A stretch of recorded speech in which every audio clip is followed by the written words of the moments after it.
voilà salaamaaleykum c'est Romilox de la KTP Sport TV mbokk demal nga abonné ji si ce n'est pas encore fait donc di leen wax yéen ñi nga xam ne abonné ngeen merci bég naa ci yéen donc tey nag dama leen indil beneen vidéo ba nga xam ne je pense que ni di nga ko aimé di nga ko like c'est spécial pour la saison 2003-2004 mu tuddee ko la saison des surprises parce que ñi nga xam ne gagné nan ci année boobu noonu vraiment xaaruñu leen woon. Donc dama koy commencer avec la France ci li nga xam ne moom mooy Coupe de France bi ndax la saison 2003-2004 gis nañ ne ki nga xam ne moom mooy Sochaux moom moo gagné Coupe de France boobu noonu vraiment te aussi qui parle de Sochaux gagné Nantes qui parle de Sochaux xam ne tamit c'est une belle équipe certes mais moment boobu noonu 2003-2004 ñi ngi doon xaar un lion bi nga xam ne moom moo def triplé bi en championnat. doon xaar benn Paris ba nga xam ne tamit commencé na ñëw en puissance un Marseille mais Sochaux moom moo génn ci lot bi Sochaux du Tunisien xam ngeen ko Santos mu nekkoon ndaanaan Sochaux bu Omar Daf moom moo gagné li nga xam ne mooy Coupe de France boobu même boo xoolee tamit li tax ma ne la surprise am na ci carré d'as boobu y avait Sochaux y avait Nantes y avait AJ Auxerre bi nga xam ne amoon na Flick Mexes amoon na ki nga xam ne moom mooy Khalilou Fadiga y avait également Saint-Étienne ñoom ñoo nekkoon ci carré d'as bi Sochaux gagné li nga xam ne moom mooy Coupe de France boobu noonu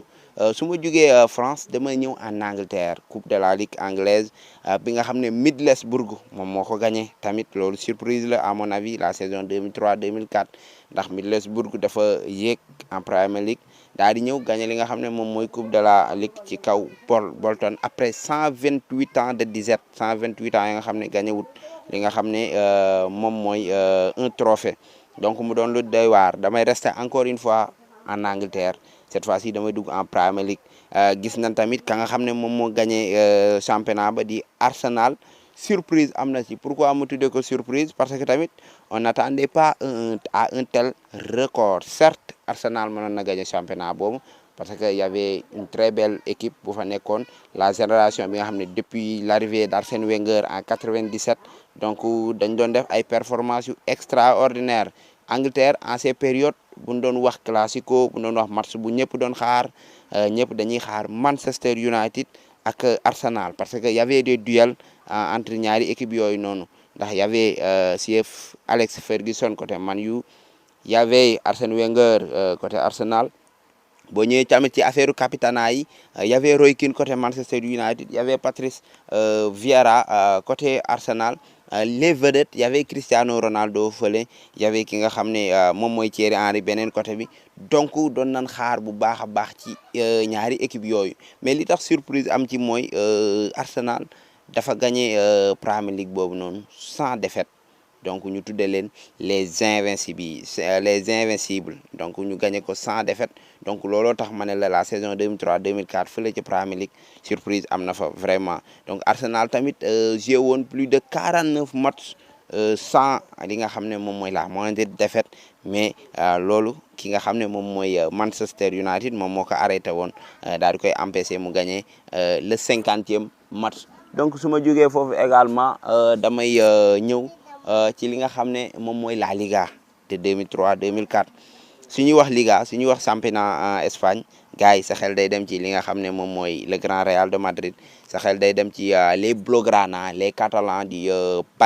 Barcelone mais xel day dem également ci Valence moom moo gagné saison boobu li nga xam ne moom mooy championnat bi donc peut-être surprise am na fa peut-être surprise amu fa parce que Valence boobu tamit depuis 2000 mi ngi doon def ay performances en 2000 dafa finalu la Ligue des Champions perte ko en 2001 daf ko finalu waat tamit perte ko 2000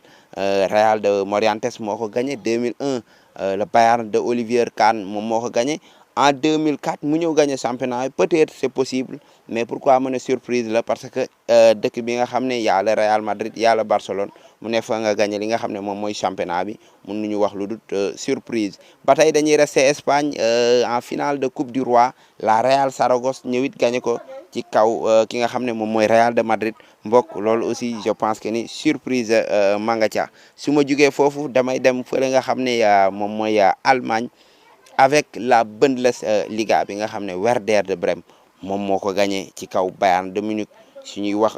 Bundesliga da ngay xam ne foofu Bayern moo fa ëpp doole mais dans la moindre mesure nga gis ne Dortmund moo fa war a mën a titiller ki nga xam ne moom mooy le Bayern mais cette année de 2003 2004 ki nga xam ne moom mooy Werder de Brême dafa ñëw daal di làbbali ba mu saf-saf gagné li nga xam ne moom mooy championnat bi mais aussi daal di gagné li nga xam ne moom mooy la coupe d'Allemagne su ma jugee également fi nga xam ne moom mooy Allemagne mbokk damay des toujours fi nga xam ne moom mooy Europe maanaam yaa ngi lay suivre li nga xam ne mooy sama chaîne KTP Sport TV mbokk abonneel nga partager également di ñeen ci am solo bu baax a baax a baax a baax aussi si tu veux nga participer xool yan discussion nga bëgg ñu gën ci yaatal ci le football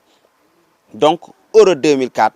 cette fois-ci laay dugg parce que tamit Euro 2004 kan moo ko organisé le Portugal de Luís Figo le Portugal de Deco le Portugal de Manus donc de Cristiano Ronaldo également le jeune donc moom moo ko organisé mais kan moo koy gagné mooy surprise ba l'équipe d'Angelos muy Charisteas l'équipe d'Angelos Charisteas le numéro 9 muy la Grèce moom moo gagné Euro 2004 ginnaaw bi mu gagné premier tour yi Portugal match d'ouverture gagne ko 2-1 daal di ñëw tenir tête ki nga xam ne moom mooy Espagne en quart de finale mu gagne l'un des favoris muy la France bi nga xam ne tamit moomoon na football ay jamono ginnaaw 98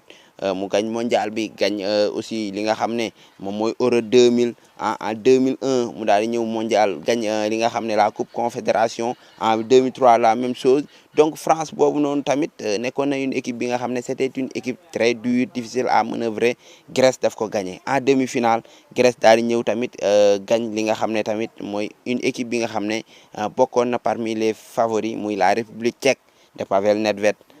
de Jan Koller muy le longiligne attaquant de Milan Baros bi nga xam ne année boobu moom moo jël li nga xam ne moom mooy meilleur buteur bi de Thomas Rosicky donc Grèce boobu noonu moom créé woon na li nga xam ne moom mooy la sensation en Euro 2004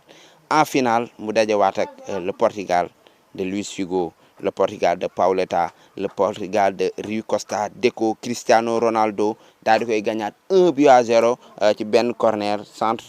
bi nga xam ne Angelos Charisteas bi nga xam ne mi ngi woon championnat Allemagne moom moo dugal but boobu noonu le numéro 9 donc on peut dire que en Euro 2004 il y avait bel et bien une surprise parce que on n'attendait pas ki nga xam ne moom mooy Grèce mu gagné loolu noonu su ma jugee Euro 2004 boobu damay ñëw sur la Ligue des Champions parce que la Ligue des Champions 2003 2004 ki nga xam ne moom mooy Porto moom moo ko gagné ci kaw Monaco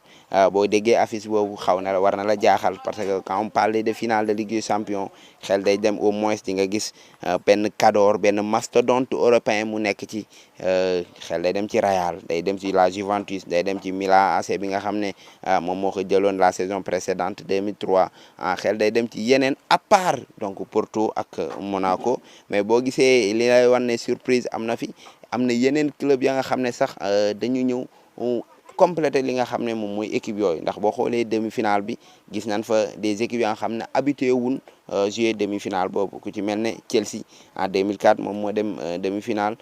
ku ci mel ne ki nga xam ne moom mooy Deportivo La Corogne si ma mémoire est bonne moom it accédé woon na li nga xam ne moom mooy en demi-finale xoolal Porto parcours bi mu def en 2003 gagné Manchester United ba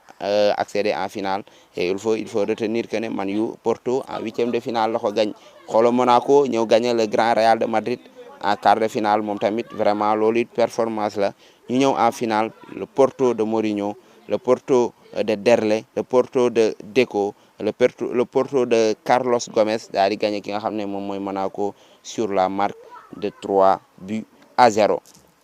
bu ñu jugee foofu dañuy ñëw si Europa League bi nga xam ne tamit Valence moom moo ko finalu daal di koy gagné pour la première fois de son histoire mu gagné Europa League boobu kan la gagné woon